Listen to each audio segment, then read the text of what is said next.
Assalamualaikum warahmatullahi wabarakatuh. Hai guys, kembali lagi bersama saya. Kali ini saya akan memberikan video tutorial bagaimana cara mengaplikasikan Microsoft Access.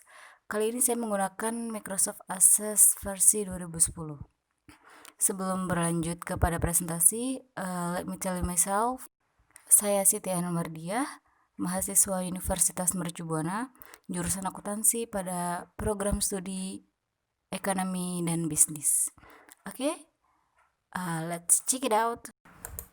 Baiklah, hal yang pertama kali akan kita lakukan adalah membuka Microsoft Access. Setelah masuk ke dalam Microsoft Access, kita akan memulai membuat database-nya dengan cara klik Create pada menu tampilan. Tapi sebelumnya, mengubah file name-nya menjadi pengupahan dan SDM. Setelah dibuat, kita klik Create kembali. Dan inilah tampilan awal pada Microsoft Access. Setelah itu kita akan membuat tabel. Tabel di sini pengertiannya adalah sebagai tempat penyimpanan data. Oke, teman-teman harus tahu bahwa membuat tabel di sini adalah dengan cara klik View. Kemudian ketika sudah muncul toolbarnya, maka klik Data Sheet View dan kita klik Design Clue. Lalu kita tulis atau kita ketik dengan tabel karyawan.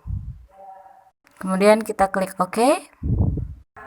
Setelah mengeklik OK, di sini ada field name, maka kita harus mengisi yang ada di dalam field name yang sudah tampil dalam layar. Di sini field name-nya kita tulis nick, kemudian data type-nya sebagai number, kemudian tulis lagi di bawahnya field name dengan lalu kemudian nama karyawan, data type-nya kita tulis text, dan ditambah tempat lahir, kemudian data type-nya text, kemudian tulis lagi di bawahnya tanggal lahir, kemudian data type-nya date or time, karena berhubungan dengan tanggal lahir, kemudian di bawahnya lagi status, dan data type-nya adalah text, kemudian jabatan dengan data type text lagi, kemudian tanggal masuk, dan date type-nya masih sama, text.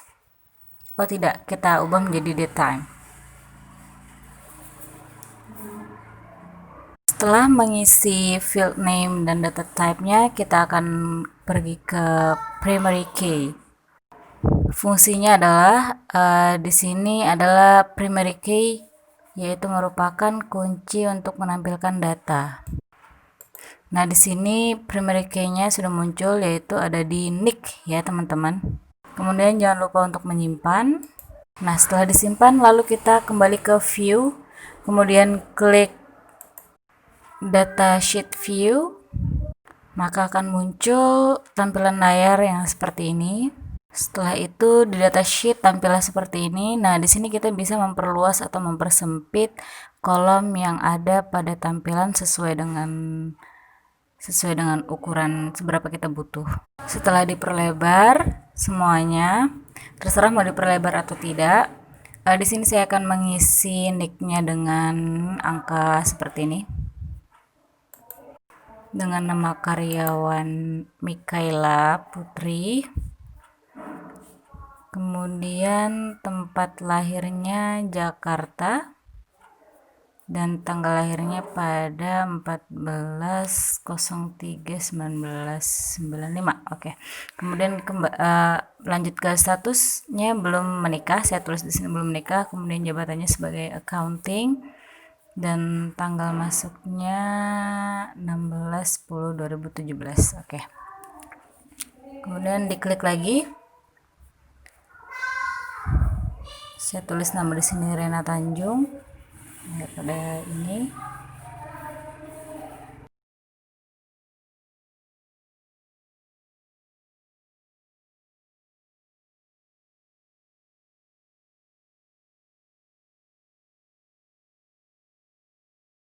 Oke, setelah membuat data karyawan, maka selanjutnya kita akan membuat data absensi. Dan cara membuatnya yaitu kita klik create pada tampilan layar, kemudian kita klik table. Setelah muncul di situ ada view, kita kembali ke view. dan klik design view, kemudian kita ubah table name-nya menjadi table absensi. Oke, kemudian klik OK, jangan lupa. Dan kita isi lagi field name dan data type-nya sama seperti tabel karyawan tadi.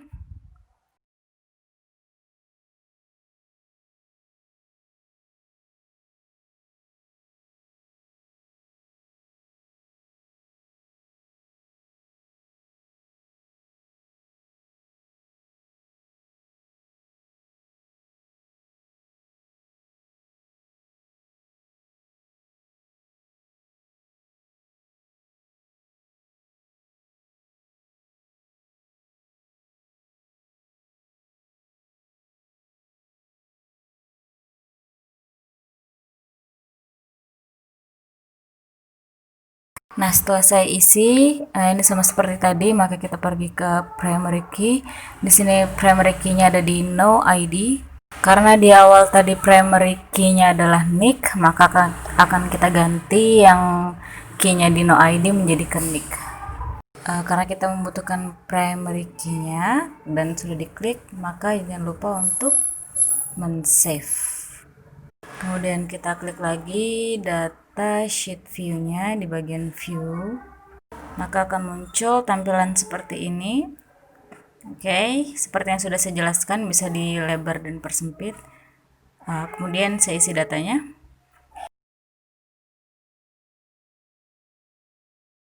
Oke, karena semua data sudah terisi, jangan lupa klik save. Lalu setelah itu kita pergi ke create dan kembali lagi ke table. Kita kembali lagi ke view, kemudian ke design view. Kemudian kita rename table name-nya menjadi table upah. Sama seperti tadi, maka kita harus mengisi field name dan data type-nya.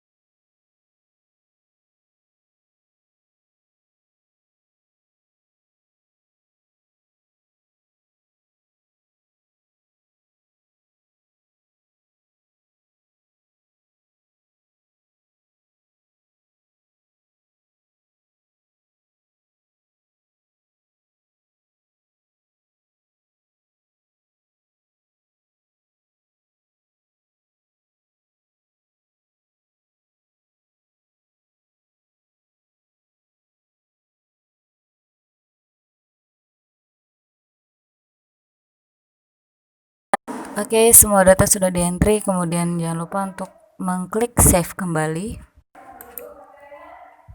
Lalu kita klik datasheet view.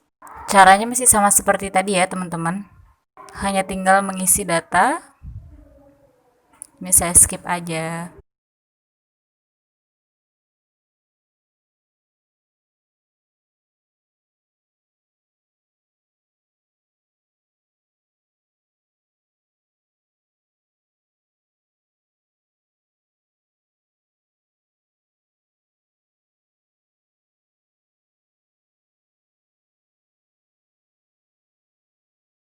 Nah, setelah semua data terentry, jangan lupa pokoknya untuk selalu di save. Oke, langkah selanjutnya adalah kita membuat query. Setelah kita membuat tabel absensi, tabel karyawan, dan tabel upah tadi, kita langsung saja pergi ke query design, ada di bagian tampilan toolbar. Setelah tabel query diklik, kemudian di sini kita klik tabel absensi dan akan muncul tabel yang sudah kita buat pada layar. Kemudian klik lagi tabel karyawan, kemudian tabel upah. Klik semua data yang ada pada tabel yang muncul pada layar ya, teman-teman. Kemudian setelah semuanya diklik dan dimasukkan, kita klik run. Nah, beginilah tampilannya setelah kita klik run. Setelah tampilan seperti ini, maka kita akan melanjutkan untuk membuat form.